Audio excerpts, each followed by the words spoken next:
Okay. അപ്പം നമ്മൾ ഇന്ന് നോക്കാൻ പോകുന്നത് നിങ്ങളുടെ ഫുൾ സിലബസ്, അതായത് 10 മൊഡ്യൂള്. അപ്പൊ ആ മൊത്തം മൊഡ്യൂൾസിലുള്ള എക്സാം ഓറിയന്റഡ് ആയിട്ടുള്ള കുറച്ച് പുതിയ ക്വസ്റ്റ്യൻസ്, ഓൾറെഡി ചോദിച്ച പ്രീവിയസ് ഇയർ എക്സാംസിൽ ചോദിച്ചിട്ടുള്ള അതേ പാറ്റേണിലുള്ള കുറച്ച് പുതിയ ക്വസ്റ്റ്യൻസ്.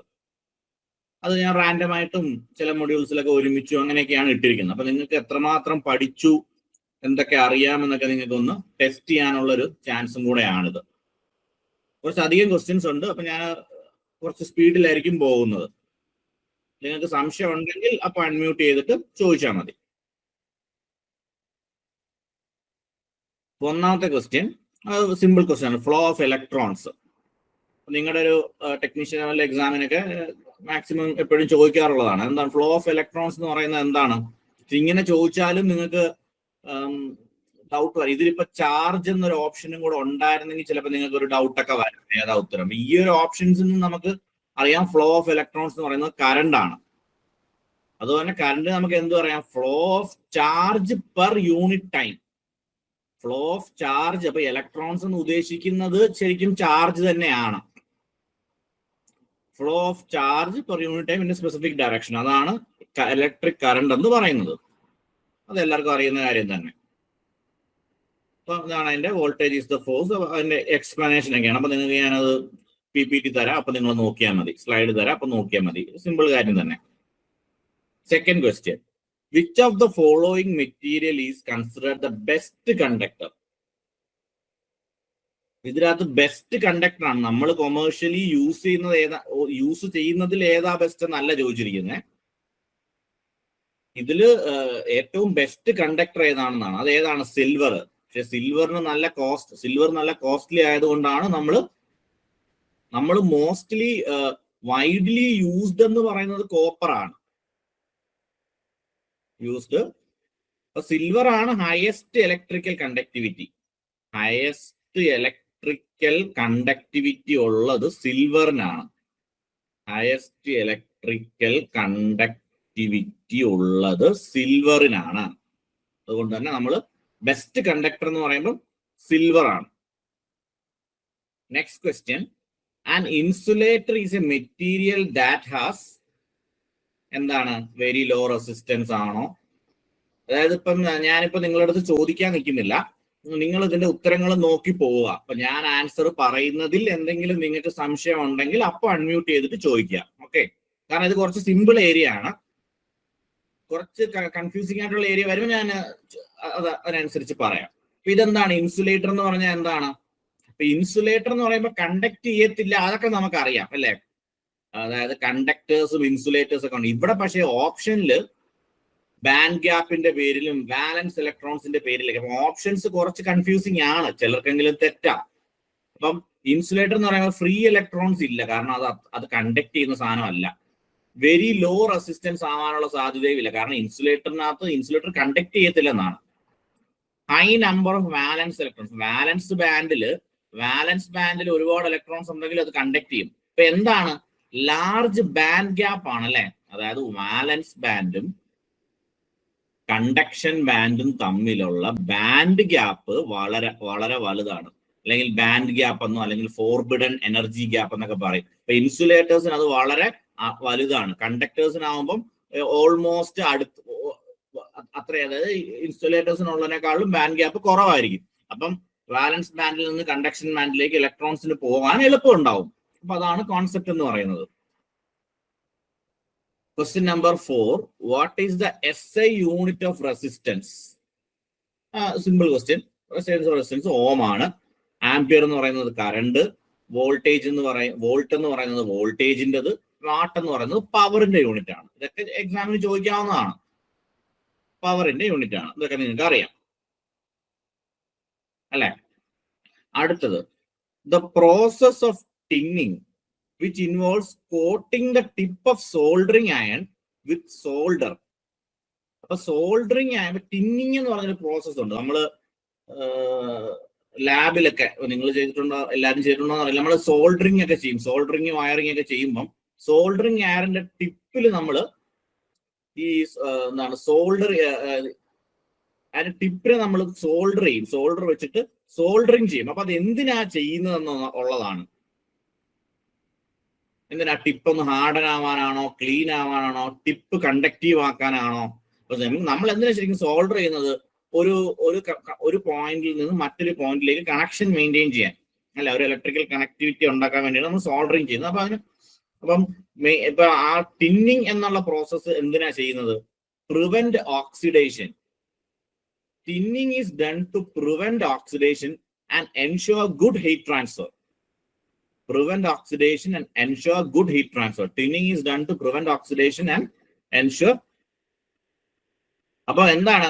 അതായത് ഒരു തിൻ ലെയർ ഓഫ് സോൾഡർ നമ്മൾ ടിപ്പിൽ അപ്ലൈ ചെയ്യും. അപ്പൊ ഇത് ചെയ്യുന്നത് വെച്ചാൽ ഓക്സിഡൈസിങ്, അതായത് ഈ ഓക്സിഡൈസ് ചെയ്ത് കഴിഞ്ഞാൽ എന്താണ്? തുരുമ്പൊക്കെ ഉണ്ടാവാതിരിക്കാൻ വേണ്ടിയിട്ട്. അപ്പം ഓക്സിഡൈസ് സംഭവിച്ചാൽ എന്ത് സംഭവിക്കും? ഓക്സിഡേഷൻ സംഭവിച്ചു കഴിഞ്ഞാൽ ആ ലെയർ നോൺ കണ്ടക്റ്റീവ് ആവും. അപ്പൊ നോൺ കണ്ടക്റ്റീവ് ആയിട്ട് കാര്യമില്ലല്ലോ. അപ്പം അതിനുവേണ്ടിയാണ് നമ്മൾ ഓക്സിഡേഷൻ പ്രിവെന്റ് ചെയ്യാൻ വേണ്ടിയാണ് നമ്മൾ ടിന്നിങ് പ്രോസസ്സ് ചെയ്യുന്നത്. എക്സാമിനൊക്കെ ചോദിക്കാവുന്ന ഒരു ഏരിയ ആണ്. ഇത് അറിയാമെങ്കിൽ പെട്ടെന്ന് ആൻസർ ചെയ്ത് പോവാം. What is the primary characteristic of A semi conductor material? Zero resistance ആണോ, കണ്ടക്ടിവിറ്റി ഇൻ ബിറ്റ്വീൻ ആണോ, പ്യുവർ ഹീറ്റ് കണ്ടക്ടർ ആണോ, പവർ ട്രാൻസ്മിഷൻ? അപ്പൊ എന്താ ഇതിന്? It has conductivity between that of A conductor and an insulator. അപ്പൊ semi കണ്ടക്ടേഴ്സിന്റെ example എന്താണ്? Example ആയിട്ട് നമുക്ക് വേണമെങ്കിൽ കോപ്പർ ഒരു സെമി കണ്ടക്ടർ ആണ്. ഇൻസുലേറ്ററിന് എക്സാമ്പിൾ എന്താണ്? ഇൻസുലേറ്ററിന് എക്സാമ്പിൾ ആയിട്ട് ഓക്കെ, കോപ്പർ സെമി കണ്ടക്ടർ അല്ല. ഉദാഹരണത്തിന് കോപ്പർ എന്ന് പറയുന്നത് കണ്ടക്ടർ ആണ്, ഇൻസുലേറ്റർ എന്ന് പറയുന്നത് ഇപ്പൊ ഗ്ലാസ് പറയാം. അപ്പൊ ഇതിന്റെ രണ്ടിന്റെയും ഇടയ്ക്കുള്ള material, antimony, bismuth. Semi conductor എന്ന് പറയുമ്പോൾ പിന്നെ നമ്മൾ അതിന് വേറൊരു ക്ലാസിഫിക്കേഷൻ ആണ്, ഇൻട്രിൻസിക്കും എക്സ്ട്രിൻസിക് സെമി കണ്ടക്ടറും അങ്ങനെയൊക്കെ ഉള്ള കാര്യങ്ങൾ. അപ്പം സെമി കണ്ടക്ടർ എന്ന് പറയുമ്പോൾ അത് ഇൻ ബിറ്റ്വീൻ ദാറ്റ് ഓഫ് കണ്ടക്ടറും ഇൻസുലേറ്ററും ആണ്. Question number 7.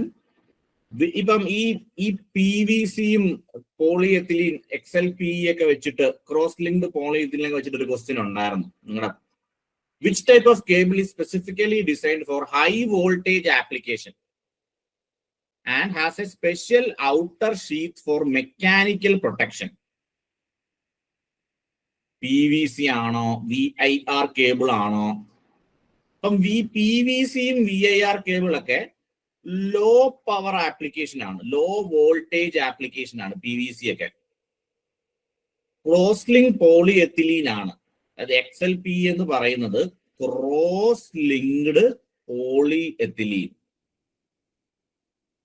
Cross linked polyethylene. അപ്പൊ ഇതാണ് ഈ ക്രോസ് ലിങ്ക്ഡ് പോളിയെത്തിലീൻ ആണ് നമ്മൾ എവിടെ ഹൈ വോൾട്ടേജിൽ യൂസ് ചെയ്യുന്നത്. Question number 8. The purpose of flux in soldering. അപ്പൊ നമ്മൾ ആദ്യം ടിന്നിങ് എഫക്ട് എന്താണെന്ന് കണ്ടു. ഇനി ഒരു ഫ്ലക്സ് ക്രിയേറ്റ് ചെയ്യണമെന്ന് നമ്മൾ പറയും സോൾഡറിംഗിൽ. അത് എന്തിനാണെന്നുള്ളത്, സോൾഡറിന്റെ മെൽറ്റിംഗ് പോയിന്റ് കൂട്ടാനാണോ, സർഫസ് ക്ലീൻ ആവാനാണോ, ഓക്സൈഡ്സ് ഒക്കെ റിമൂവ് ചെയ്ത് സോൾഡർ പെട്ടെന്ന് ഫാസ്റ്റ് ആയിട്ട് പിടിക്കാനാണോ, ഹാർഡൻ ദ സോൾഡർ ജോയിന്റിനാണോ? ഏതാ ഉത്തരം? Option B, clean the surfaces to be joined by removing the oxides. അപ്പൊ ഫ്ലക്സ് എന്ന് പറഞ്ഞാൽ എന്താണ്? ഫ്ലക്സ് എന്ന് പറഞ്ഞാൽ ഒരു കെമിക്കൽ ഏജന്റ് ആണ് യൂസ്ഡ് ഇൻ സോൾഡറിങ്. ഫ്ലക്സ് എന്ന് പറഞ്ഞാൽ it is a chemical agent used in soldering to clean the surfaces. അപ്പം ഓക്സൈഡ്സിനെയും അതർ ഇംപ്യൂരിറ്റീസിനെയും ഒക്കെ അത് റിമൂവ് ചെയ്യും. Question number 9. A common example of an alloy used in heating elements. Heating elements നമ്മൾ use ചെയ്യുന്ന common element ഏതാണ്? Nickel chromium. നിങ്ങൾ അതിന്റെ മൊത്തമുള്ള പേര് കേട്ടിട്ടുണ്ടാവും, നൈക്രോം വയർ എന്നൊക്കെ പറയത്തില്ലേ? അപ്പം നിക്കൽ ക്രോമിയം അല്ലെങ്കിൽ നൈക്രോം ആണ് കോമൺ. അപ്പൊ ഇത് എവിടെയൊക്കെയാ? നമുക്കിപ്പം നമ്മുടെ ടോസ്റ്റർ, ഹീറ്റർ, ഇലക്ട്രിക് ഹീറ്ററില്, സോൾഡറിങ് അയൺസില് ഒക്കെ നമ്മൾ നൈക്രോം ആണ് യൂസ് ചെയ്യുന്നത്. നൈക്രോം എലമെന്റ് ആണ് യൂസ് ചെയ്യുന്നത്. എന്തുകൊണ്ടാണ് യൂസ് ചെയ്യുന്നത്? കാരണം അതിന് ഹൈ റെസിസ്റ്റിവിറ്റി ഉണ്ട്. ഇപ്പൊ നമ്മൾ എന്തോ കണ്ടു, ഇങ്ങനെയുള്ള മെത്തേഡ്സിലൊക്കെ പ്രാധാന്യം എന്താണ്? It should not oxidise, when heated.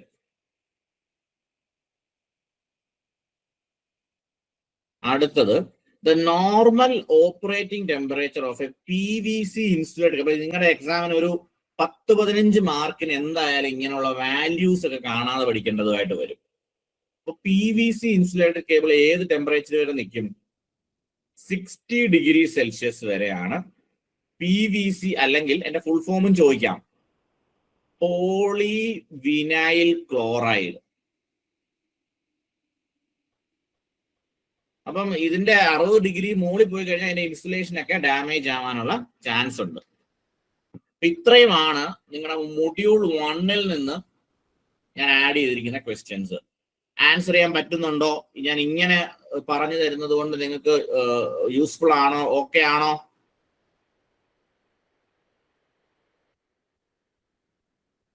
Hello, follow ചെയ്യുന്ന അല്ല ആണല്ലോ? ഓക്കെ. ഇനി ഇതിന്റെ കുറച്ച് പ്രോബ്ലംസ്, എല്ലാ മൊഡ്യൂൾസിലെയും കൂടെ പ്രോബ്ലംസ് ഞാൻ ലാസ്റ്റ് ആണ് ആഡ് ചെയ്തിരിക്കുന്നത്. കുറച്ച് പ്രോബ്ലംസ് ലാസ്റ്റ്, ന്യൂമറിക്കൽസ്. ഓക്കെ, അടുത്ത question. According to the ohm's law, if the resistance of a circuit is constant. Okay, അപ്പൊ റെസിസ്റ്റൻസ് കോൺസ്റ്റന്റ് ആണ്, and the voltage is double. നിങ്ങൾ തന്നെ ആൻസർ ചെയ്തോ? ഇനിയിപ്പോ ആൻസർ പറഞ്ഞ് സമയം കളയണ്ട, നിങ്ങൾ ആൻസർ ചെയ്തോ, നമുക്ക് എന്നിട്ട് നോക്കാം. സംശയം ഉണ്ടെങ്കിൽ ചോദിച്ചാൽ മതി. എന്ന് പറഞ്ഞിരിക്കുന്നത്, and the voltage P2 become 2V1, R2 എന്ന് പറയുന്ന R1 തന്നെ, റെസിസ്റ്റൻസ് ഇസ് കോൺസ്റ്റന്റ്. അങ്ങനെയാണെങ്കിൽ കറണ്ട് എന്തുവാന്നാ ചോദിച്ചിരിക്കുന്നത്. അപ്പം ഓംസ് ലോ എന്താണ്? V is equal to IR. അപ്പൊ ഞാൻ പ്രത്യേകിച്ച് അതൊന്നും ഇനി പറഞ്ഞു തരേണ്ട കാര്യമില്ല. അപ്പൊ വോൾട്ടേജ് പ്രൊപ്പോർഷണൽ ടു കറണ്ടാ, റെസിസ്റ്റൻസ് കോൺസ്റ്റന്റ്, അതാണല്ലോ അതിന്റെ കോൺസെപ്റ്റ്. അപ്പം വോൾട്ടേജ് കൂടുവാണെങ്കിൽ കറണ്ടും ഡബിൾ ആവും. Simple question, direct question. V is proportional to, voltage double ആവുമ്പോൾ കറണ്ടും ഡബിൾ ആവും. പ്രത്യേകിച്ച് ആലോചിക്കാനൊന്നുമില്ല. Formula for power P equal to I²R, അല്ലെങ്കിൽ വേറൊരു ഇക്വേഷൻ എന്താ ഉള്ളത്? V²/R. ഇങ്ങനെ രണ്ട് ഇക്വേഷൻ, I²R ഉണ്ട്, V²/R. സിമ്പിൾ ക്വസ്റ്റ്യൻ, അധികം സമയം മെനക്കെടുത്തുന്ന കാര്യമില്ല. What is the equivalent resistance of 3 10 ohm resistors connected in series? അതും വലിയ മെനക്കെടേണ്ട കാര്യമൊന്നുമില്ല. 10 എന്താണ്? 30 ohm. ഇതേ സമയം 3 10 ohm resistance connected in parallel ആണെങ്കിലോ? 10 പാരലൽ 10 പാരലൽ 10. അപ്പൊ അത് എത്ര വരും? 1/R is equal to, അങ്ങനെ അത് നിങ്ങൾ ഷോർട്ട് കട്ട് ആയിട്ട് അങ്ങനെ അങ്ങ് സോൾവ് ചെയ്യുക. 1/10 + 1/10 + 10/10. അപ്പൊ 3/10, അപ്പൊ 10/3, അപ്പൊ 3.33. ഇത് പാരലൽ ആണെങ്കിലാ അല്ലെ? ഇതെന്ന് പറയുന്നത് സീരീസില് 30 ohm. അതും simple question. Kirchhoff first law, Kirchhoff voltage law ഉണ്ട്, കിർച്ചോഫ് കറന്റ് ലോ ഉണ്ട് അല്ലെ? അപ്പൊ Kirchhoff current law states that the algebraic sum of current meeting at a junction or node is equal to എന്താ? 0 ആണ് Kirchhoff current law പറയുന്നത് അല്ലെ? അതായത് ഇപ്പൊ ഇങ്ങനെ ഒരു നോഡിലേക്ക് കറണ്ട്, അതായത് ശരിക്കും എന്താ? കറണ്ട് ഇൻകമിങ്, വേറൊരു രീതിയിലും പറയാം, current incoming is equal to current outgoing. അതുകൊണ്ടാണല്ലോ ഈ ഒരു നോഡിലെ കറണ്ടിന്റെ എല്ലാം കൂടെ സം എടുത്തു കഴിഞ്ഞാൽ 0 ആവുന്നത്. കാരണം +2 ഇവിടെ വരുമ്പോൾ -2 ആംപിയർ, അപ്പൊ എല്ലാം കൂടെ 0 ആവും. The sum of current entering a junction is equal to the sum of the current leaving that junction. അത്രയേ ഉള്ളൂ. Next question. The resistance of a conductor is inversely proportional to. അപ്പം റെസിസ്റ്റൻസിന്റെ area equation R is equal to ρL/A. അപ്പൊ raw എന്താണ്? Resistivity. Raw എന്ന് പറയുന്നത് resistivity ആണ്. അപ്പൊ ഇറ്റ് ഈസ് എന്താണ് inversely proportional to cross sectional area ആണ്. എൽ എന്ന് പറയുന്നത് അതിന്റെ ലെങ്ത് ആണ്. അപ്പൊ ആറിന്റെ യൂണിറ്റ് എന്താണ്? ഓം ആണ്. അപ്പൊ ഇത് വെച്ചിട്ട് നമുക്ക് റെസിസ്റ്റിവിറ്റിയുടെ ഒരു യൂണിറ്റ് ചോദിക്കാൻ പറഞ്ഞാൽ നമുക്ക് പറഞ്ഞൂടെ? അപ്പൊ റെസിസ്റ്റിവിറ്റി എന്താ പറയും? R into A by L. അപ്പം ohm into metre square by metre, അല്ലെങ്കിൽ റെസിസ്റ്റിവിറ്റി എന്താണ്? Ohm metre. റെസിസ്റ്റിവിറ്റിയുടെ യൂണിറ്റ് എന്താണ്? ഓം മീറ്റർ ഒരു യൂണിറ്റ് ആണ്. ഓക്കെ, വേറെ പല യൂണിറ്റ്സും ഉണ്ട്. Question number 6. What is the voltage of a circuit with a total resistance of 50 ohm and a current of 2 ampere? അപ്പൊ ഇതും സിമ്പിൾ ക്വസ്റ്റ്യൻ ആണ്. I is equal to 2 ampere, resistance 50 ohm. അപ്പൊ what is the voltage? അതൊന്നുമില്ല, V is equal to IR. അങ്ങനെ കണ്ടുപിടിച്ചാൽ മതി. 100 volt. അതിലൊന്നും അധികം സമയം കളയണ്ട. Okay, A primary cell can be distinguished from A secondary cell. അല്ലെ, നമ്മൾ സെൽസ് പഠിക്കുമ്പോൾ പ്രൈമറി സെല്ലും സെക്കൻഡറി സെല്ലും ചോദിക്കും. അല്ലെ, പ്രൈമറി സെൽ എന്താണ്? നമുക്ക് റീചാർജ് ചെയ്ത് ഉപയോഗിക്കാൻ പറ്റത്തില്ല, നോൺ റീചാർജബിൾ ആ. അല്ലെ, നമ്മൾ ക്ലോക്കിലൊക്കെ ഇടുന്ന ബാറ്ററി ഒക്കെ, അത് ശരിക്കും അതൊരു സെല്ലാണ്. അതിന് നമ്മൾ ബാറ്ററി എന്ന് പറയുന്നെങ്കിലും ഒന്നിൽ കൂടുതൽ സെല്ല് കൂടുമ്പോഴാണ് ബാറ്ററി ആവുന്നത്. അപ്പം സിംഗിൾ യൂസ് ആണ്. അപ്പൊ ഏറ്റവും ബെസ്റ്റ് നമുക്ക് എക്സാമിനേഷൻ പോയിന്റ് ചോദിക്കുന്ന ഒരു പറയാവുന്നതാണ് ഡ്രൈ സെൽസ്. ഡ്രൈ സെൽസ് എല്ലാം പ്രൈമറി സെൽസ് ആണ്. സെക്കൻഡറി സെൽ എന്താണ്? റീചാർജബിൾ ആ. സെക്കൻഡറി സെൽസ് എന്ന് പറയുന്നത് റീചാർജബിൾ ആ. അപ്പൊ നമുക്ക് നമ്മുടെ ലെഡ് ആസിഡ് ബാറ്ററി, ഇപ്പൊ നമ്മുടെ മൊബൈൽ റീചാർജറിലും ഒക്കെ നമ്മൾ യൂസ് ചെയ്യുന്നതൊക്കെ ലെഡ് ആസിഡ് ബാറ്ററി അല്ലെങ്കിൽ ലിഥിയം അയോൺ ബാറ്ററി, നമ്മൾ വീട്ടിലൊക്കെ ഇൻവെർട്ടറിലൊക്കെ യൂസ് ചെയ്യുന്നതൊക്കെ ഇങ്ങനെയുള്ള റീചാർജബിൾ ബാറ്ററിയാണ്. അപ്പം പ്രൈമറി സെൽ, അപ്പൊ ഉത്തരം എന്തുവാ? Primary cell cannot be recharge. അതാണ് അതിന്റെ ആൻസർ ആയിട്ട് വരുന്നത്. The defect in lead acid battery caused by the formation of lead sulfate crystals on the plate. നല്ല ക്വസ്റ്റ്യൻ ഇതൊക്കെ. അതിനെന്താ പറയുന്നത്? ഇപ്പൊ ഇതിനകത്ത് ഇതിനകത്തൊന്നും നമുക്ക് സൾഫേഷൻ എന്നുള്ളത് പിടിച്ചെടുക്കാം, പഠിച്ചിട്ടില്ലെങ്കിലും. ലെഡ് സൾഫേറ്റ് ക്രിസ്റ്റൽ ഫോം ചെയ്യുന്നതിനെയാണ് നമ്മൾ സൾഫേഷൻ എന്ന് പറയുന്നത്. അപ്പം മെയിൻലി ലെഡ് ആസിഡ് ബാറ്ററിയിൽ ഉള്ളൊരു കോമൺ ഇഷ്യൂ ആണ് ഈ സൾഫേഷൻ എന്ന് പറയുന്നത്. അപ്പൊ ഇങ്ങനെ വരുമ്പം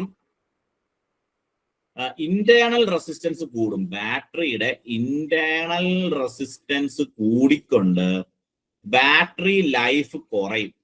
സൾഫേഷൻ കാരണമുള്ള ഒരു ഡിസഡ്വാൻറ്റേജ് ആണ്, ബാറ്ററി ലൈഫ് കുറയും. ഇത് കൂടുതലും സംഭവിക്കുന്നത് ബാറ്ററി ഡിസ്ചാർജ് ചെയ്യുന്ന അവസ്ഥയിൽ കൂടുതൽ നേരം വെക്കുകയൊക്കെ ചെയ്യുമ്പോഴാണ് ഈ സൾഫേഷൻ ഉണ്ടാവുന്നത്. Okay, question number 9. In a parallel circuit, if one of the resistor is removed, what will happen to the total current? നല്ല ക്വസ്റ്റ്യൻ. അതായത് ഒരു പാരലൽ സർക്യൂട്ട് ആണ്, രണ്ട് റെസിസ്റ്റൻസ് പാരലൽ ആയിട്ട് പോകുന്നു, R1 R2. what will happen to the total current? അപ്പം ഇതിപ്പോ 2 ohm, ഇത് 2 ohm ആണെങ്കിൽ എഫക്റ്റീവ് 2 പാരലൽ ടു 1 ohm ഇവിടെ ഉള്ളൂ. അല്ലെ, അപ്പൊ ഒരെണ്ണം മാറ്റിക്കഴിഞ്ഞാൽ ശരിക്കും 2 ohm ഇവിടെ കിട്ടും. അപ്പൊ അതായത് റെസിസ്റ്റൻസ് കൂടുക. അപ്പൊ കറണ്ട് എന്ത് സംഭവിക്കും? സ്വാഭാവികമായി current will decrease.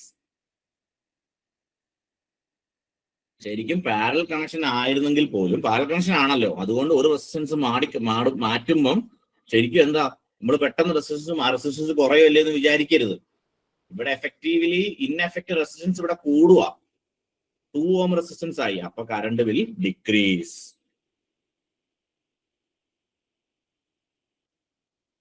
The temperature coefficient of resistance for an insulator.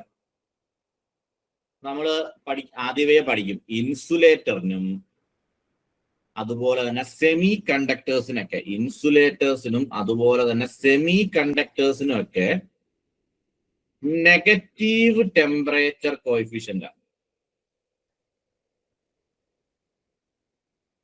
Negative temperature coefficient this means that as their temperature increases, their resistance decreases. അതായത് ടെമ്പറേച്ചർ ഇൻക്രീസ് ചെയ്യുമ്പോൾ റെസിസ്റ്റൻസ് ഡിക്രീസ് ചെയ്യുന്നു.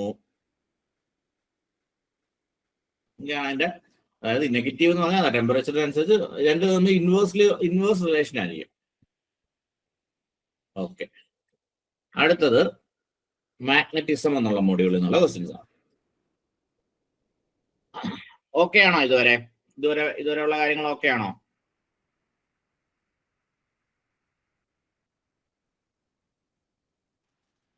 ഹലോ. ഓക്കെ, ഞാൻ ഓരോ module കഴിയുമ്പോൾ ഞാനൊന്ന് ചോദിക്കാം, അപ്പം നിങ്ങൾ എന്തെങ്കിലും സംശയമൊക്കെ ഉണ്ടെങ്കിൽ പറഞ്ഞാൽ. Magnetism, the ability of a magnetic material to retain magnetism after the magnetising force has been removed. അതിന്റെ നമുക്ക് റിട്ടൻഷൻ ആണ്, റിറ്റൻറ്റിവിറ്റി ആണ്. നിങ്ങൾക്ക് ആ ഹിസ്റ്ററിസിസ് കർവ് ഒക്കെ ഓർമ്മ വരുന്നുണ്ടാവും അല്ലെ? എന്തോ അല്ലേ കറക്റ്റ് ആയിട്ടത് റിറ്റൻറ്റിവിറ്റിയും ഒക്കെ കുറെ ഫാക്ടേഴ്സ് അതിലുണ്ട്. It's a measure of a magnetic material retain a certain amount of residual magnetism. Magnetic force remove ചെയ്ത് കഴിഞ്ഞാലും അതിനെ റീറ്റെയിൻ ചെയ്യുന്നതിനാണ് റെസിജ്വൽ മാഗ്നറ്റിസം എന്ന് പറയുന്നത്. യൂണിറ്റ് ഓഫ് മാഗ്നറ്റിക് ഫ്ലക്സ്, അതായത് ഫ്ലക്സ് ആ ചോദിച്ചിരിക്കുന്നത്. മാഗ്നറ്റിക് ഫ്ലക്സിന്റെ യൂണിറ്റ് എന്താണ്? വെബർ. മാഗ്നറ്റിക് ഫ്ലക്സ് ഡെൻസിറ്റി എന്താ? അതിന് നമ്മൾ ബി എന്ന് പറയാം അല്ലെ? മാഗ്നറ്റിക് ഫ്ലക്സ് ഡെൻസിറ്റി അതെന്തായിരിക്കും? Weber per metre square. അതായത് B is equal to flux by area അല്ലേ? അപ്പൊ ഫ്ലക്സിന്റെ unit weber. According to Fleming's right-hand rule, the forefinger indicates the direction of. Right hand rule എന്ന് പറയുമ്പോൾ അത് ജനറേറ്ററിന്റെ കാര്യമാണ്. നമ്മൾ കഴിഞ്ഞ വർഷം പഠിച്ചു. ലെഫ്റ്റ് ഹാൻഡ് എന്ന് പറയുമ്പോൾ മോട്ടറിംഗ് ആക്ഷൻസ് ആയിരിക്കും. പക്ഷെ ഇവിടെ ചോദിക്കുന്ന ഫോർ ഫിംഗർ എന്താ? ഫോർ ഫിംഗർ എന്ന് പറയുന്നതായിരിക്കും മാഗ്നറ്റിക് ഫീൽഡ്. തമ്പ് എന്തുവാ കാണിക്കുന്നത് അതിനകത്ത്? തമ്പാണ് motion of the conductor. Forefinger points in the direction of magnetic field and the middle finger in the direction of induced current. So middle finger. Forefinger എന്ന് നമ്മൾ മോതിരമൊക്കെ ഇടുന്നവരാണ്. നിങ്ങൾ പലരും പല കൈയായിരിക്കുമല്ലോ മോതിരം ഇടുന്നത്. അപ്പൊ അങ്ങനെ പറയണ്ട. ഓക്കെ, നമ്മുടെ രണ്ടാമത്തെ തമ്പ് കഴിഞ്ഞാൽ രണ്ടാമത്തെ ഫിംഗർ, അതാണ് forefinger. Okay, the magnetic flux density. ഞാൻ മുമ്പേ ഞാൻ മറ്റേത് പഠിപ്പിച്ചപ്പോൾ പറഞ്ഞ അതേ സാധനം. മാഗ്നറ്റിക് ഫ്ലക്സ് ഡെൻസിറ്റി എന്താണ്? Flux density B is equal to flux per area അല്ലെ? Weber per metre square. Weber per metre square. അപ്പം magnetic flux per unit area, option A. Which law is a direct consequence of principle of conservation of energy? നല്ല question. Conservation of energy എന്ന് പറയുന്നത് ഏത് law ആണ്? Lenz's law ആണ് conservation of energy അല്ലെ? ഇപ്പൊ Lenz's law എന്താ പറയുന്നത്? അപ്പൊ ഇലക്ട്രോമാഗ്നറ്റിക് ഇൻഡക്ഷൻ എന്താണ്? E is equal to L into di/dt അല്ലെ? അല്ല, E is equal to N into di/dt അല്ലെ? Induced EMF. അപ്പൊ അങ്ങനെ പറയുമ്പോ എന്താ പറയുന്നത്? ലെൻസ് ലോ എന്താ പറയുന്നത്? ഇൻഡ്യൂസ്ഡ് കറണ്ടിന്റെ ആ EMF മൂലമുള്ള ഇൻഡ്യൂസ്ഡ് കറണ്ട് ഡയറക്ഷൻ എങ്ങനെയായിരിക്കും? സച്ച് എ വേ ദാറ്റ് അത് മാഗ്നറ്റിക് ഫ്ലക്സിനെ, അത് ഈ കറണ്ട് ഉണ്ടാവാനുള്ള കാരണമായ ഫ്ലക്സിനെ അത് ഒപ്പോസ് ചെയ്യുന്ന രീതിക്ക് ആയിരിക്കും. അതാണ് അവിടെ പറയുന്നത്. അടുത്ത question. An electromagnet is made up of soft iron. Electromagnet എന്ന് പറയുന്നത് സോഫ്റ്റ് അയൺ കൊണ്ടാണ് ഉണ്ടാക്കിയിരിക്കുന്നത്. എന്താണ് അതിന്റെ പ്രത്യേകത? ലോ റിറ്റൻറ്റിവിറ്റിയും ഹൈ പെർമിയബിലിറ്റി ആയിരിക്കും. അതായത് എന്താ അതിന്റെ അർത്ഥം എന്താണ്? Easily magnetised and demagnetise. Easily magnetize and demagnetise ചെയ്യാൻ പറ്റും. അപ്പൊ ഹൈ പെർമിയബിലിറ്റി ആണ്. ഹൈ പെർമിയബിലിറ്റി എന്ന് പറയുന്നത് പെർമിയബിലിറ്റി പെർമിറ്റ് ചെയ്യുക. അപ്പൊ മാഗ്നറ്റിക് ഫ്ലക്സിനെ അത് പെർമിറ്റ് ചെയ്യുക. അപ്പൊ ഇതൊക്കെയാണ് അതിന്റെ റീസൺ. സോഫ്റ്റ് എന്ന് പറയുമ്പോൾ ലോ റിറ്റൻറ്റിവിറ്റിയും ഹൈ പെർമിയബിലിറ്റിയും. The direction of magnetic field lines around a straight current carrying conductor can be determined by ഏതാ ഫ്ലെമിങ്സിന്റെ രണ്ട് റൂളുകൾ എന്ന് പറയുന്നത് ഒരാള് മോട്ടറിലും ഒരാൾ ജനറേറ്ററിലും അല്ലെ. അപ്പം ഇവിടെ എന്തോ ചോദിച്ചിരിക്കുന്നത്, ഒരു കറന്റ് ക്യാരിയിങ് കണ്ടക്ടറിലുള്ള മാഗ്നറ്റിക് ഫീൽഡിന്റെ ഡയറക്ഷൻ അതെന്താ റൈറ്റ് ഹാൻഡ് തമ്പ് റൂൾ ആണ് അല്ലെ. Electric current. The unit of magnetomotive force is MMF ന്റെ യൂണിറ്റ്. MMF എന്താണ്? പ്രൊപ്പോർഷണൽ ടു കറണ്ട് ആണ് അല്ലെ. MMF എന്ന് പറയുന്നത് is equal two ampere turns. എത്ര? N ഇൻറ്റു I, അതായത് ടേൺസ് ഇൻറ്റു ആംബിയർ. ആംബിയർ ടേൺസിന്. അപ്പം MMF ന്റെ അനലോഗസ് ആയിട്ടുള്ള ആളെന്താ? EMF. ഇലക്ട്രിക് സർക്യൂട്ട്സിൽ അത് EMF ആണ്.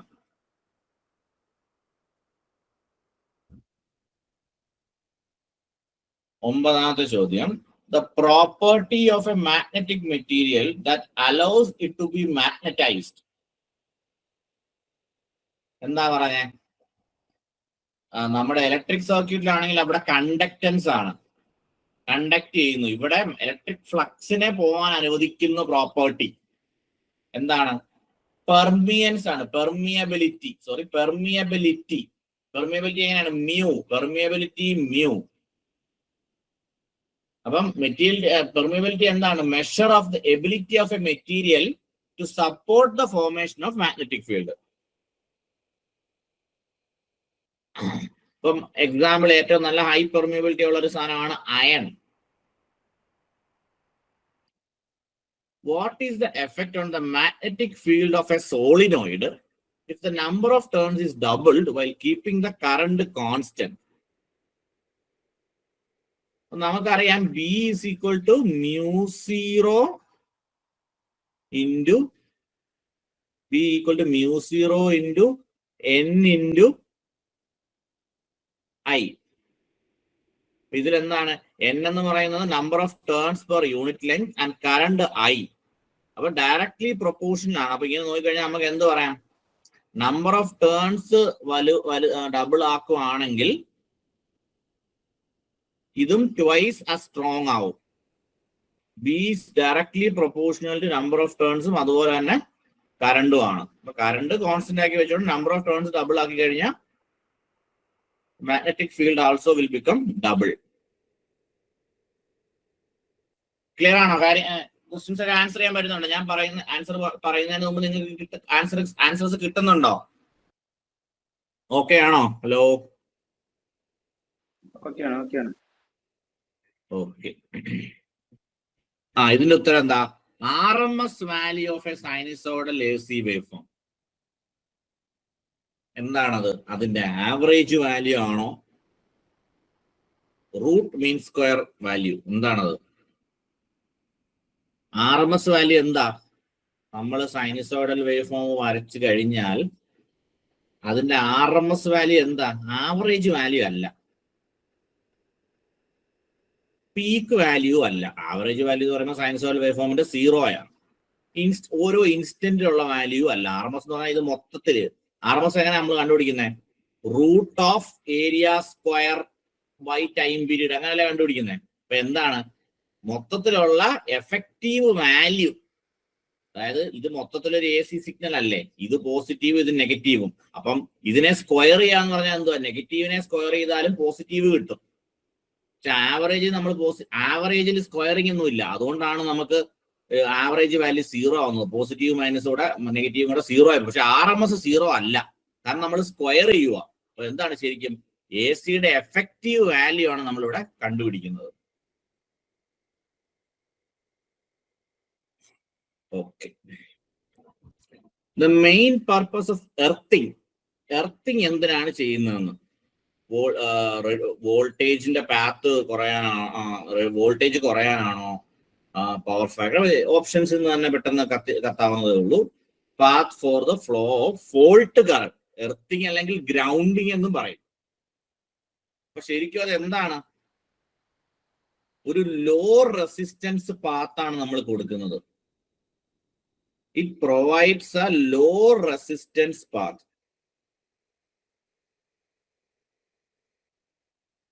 Question number 3.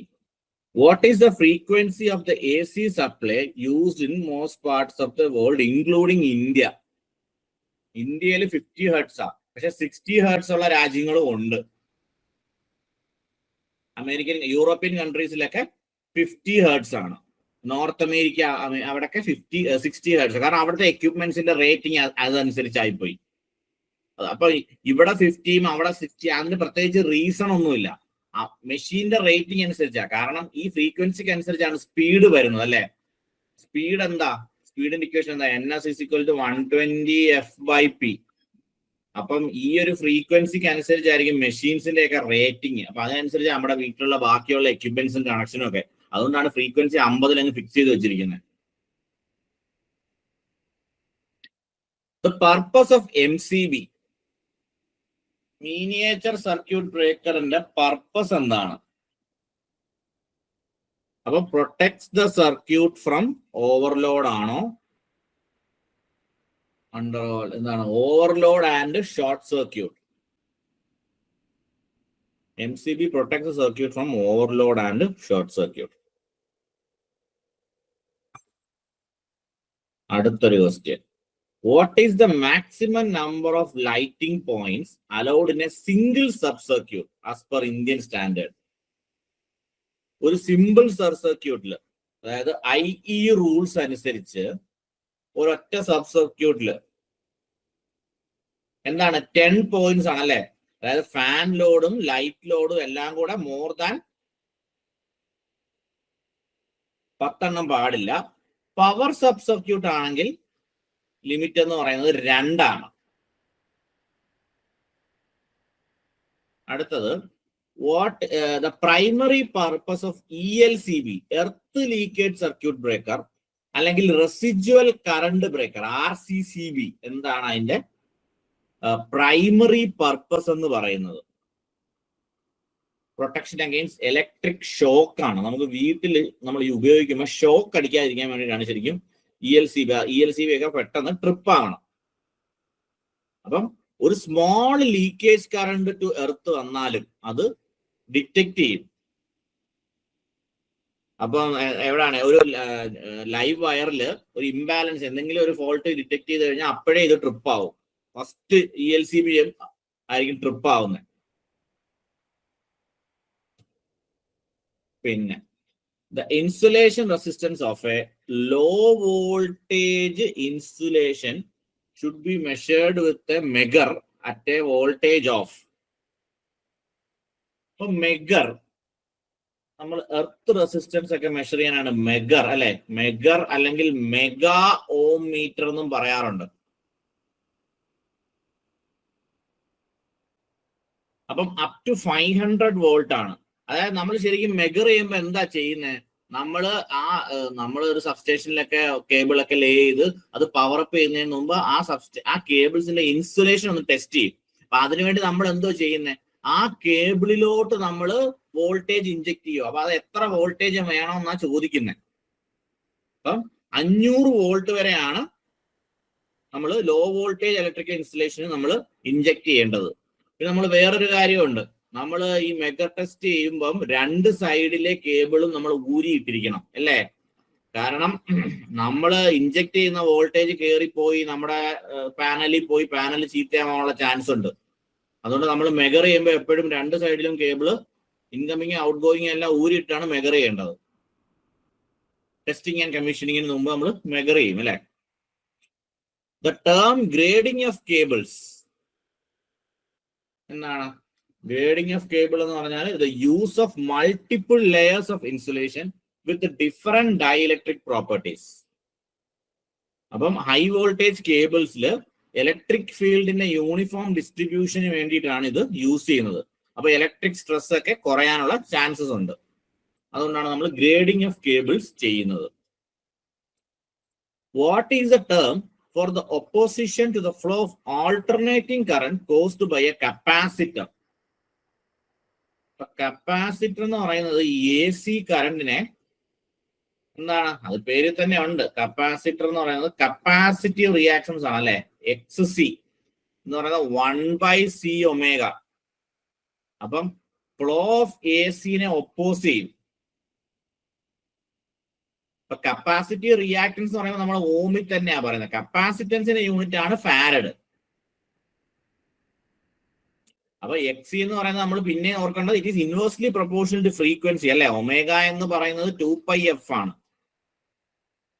Inversely proportional to frequency as well as inversely proportional to capacitance also.